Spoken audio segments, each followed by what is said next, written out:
I'm going to show you how to use serpentine tape to create a drapery panel like this. This is a very clean, modern look.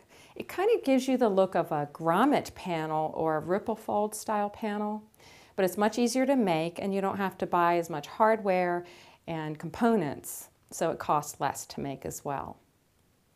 To use the serpentine tape, you're going to roll off the tape, order more than you need or purchase more than you need, about 10 inches longer than the finished width of your drapery panel.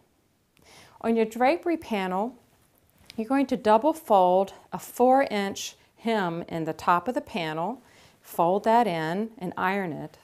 And you don't have to sew it at this point. Just lay that out on your work surface. Take the tape that you've purchased and lay it out over your drapery panel and center the tabs. It's hard to see because it is translucent, but there's tabs on the back of this tape. So you want to center them on your project. And then at the ends, you want to end up with a tab about a 1/2 inch from the end. So on your project, if the tab ends up too far past the end, just tuck in the excess between the tabs and pin that onto your heading. Or you can pre-plan, lay out your tape and measure it and then make your panel to fit the tape. On this one, I'm bringing the tape down, cut off, leaving about 1 inch or 2 and tuck that under. And then that'll get pinned on to the drapery heading and then stitched. And you're going to sew on the top of the tape, making sure you sew into the tabs, and then on the bottom of the tape as well. When you're sewing tapes on, you want to sew in the same direction each time. So you'll start and sew the top on, and then put it back under the machine and sew in the same direction. When you center your tabs, if you have a little excess tape, you can take small tucks within the tape between tabs. And you can see we have one right here. So you're just folding the tape. You're not cutting it. You're just folding the tape over for the excess tape between the tabs.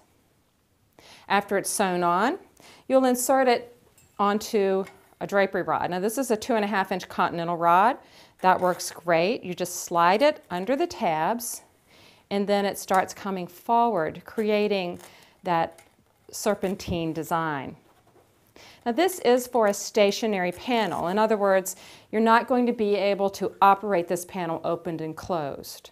So you're going to put it up and leave it up and let it just decorate your window. You can also put the tabs onto a decorative pole rod up to 1 3/8 inch diameter. Same thing, you'll slide it onto the pole rod.